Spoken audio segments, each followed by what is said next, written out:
Donc moi je suis Dominique Carlac, je suis présidente et fondatrice d'une société de conseil en innovation qui s'appelle DSC Consultants et je préside depuis 1 an et demi l'association des conseils en innovation qui regroupe des sociétés qui œuvrent au quotidien auprès de l'entreprise en faveur de l'accompagnement de l'innovation.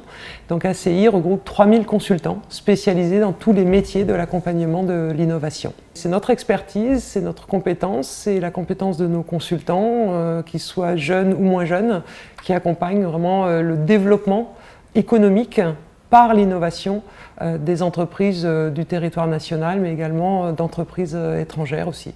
Nos associés, nos adhérents sont positionnés sur les startups, les PME, les ETI, les grands groupes internationaux qui ont eux aussi besoin de feuilles de route d'innovation pour y voir un petit peu plus clair dans des lendemains qui chantent. Alors la première chose, je dirais que dès le départ, qu'elle se défasse très vite de la fierté de son innovation et qu'elle soit préoccupée par ses clients et par l'usage de l'innovation. Donc on est passé d'une génération d'innovation purement technologique à une innovation d'usage et je crois qu'aujourd'hui la préoccupation première d'une start-up qui se lance dans une stratégie innovante pour exister, c'est de se préoccuper avant tout de ses clients plus que de la technologie.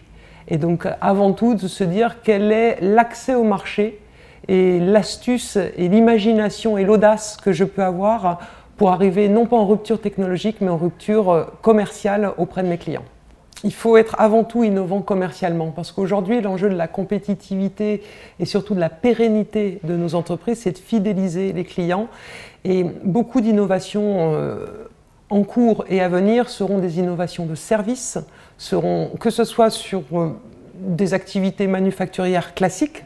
L'innovation viendra des services qu'on mettra autour de l'innovation produit et que ce soit même de l'innovation pure de service où il n'y aura plus forcément de produits mais uniquement une façon d'aborder le client, une façon de gérer le client, une façon de fidéliser le client. Donc pour prendre des parts de marché, que ce soit sur un marché local ou international, l'enjeu sera vraiment cette intimité avec le client par le service, tant dans le contenu innovant que dans la relation client. Et je pense qu'on doit inciter absolument nos startups à innover dans la relation client. Au-delà même de l'offre innovante, c'est la relation client qui doit être innovante. Dans les plus grandes structures, je dirais qu'il faut faire preuve d'agilité. Il ne faut plus être en cloisonnement, il faut vraiment être en fertilisation croisée, tant du point de vue de l'intérieur de l'entreprise, c'est-à-dire que l'entreprise soit par nature, par son organisation innovante et transverse. C'est-à-dire qu'on ne peut plus se contenter de se dire que l'innovation vient d'un seul canal.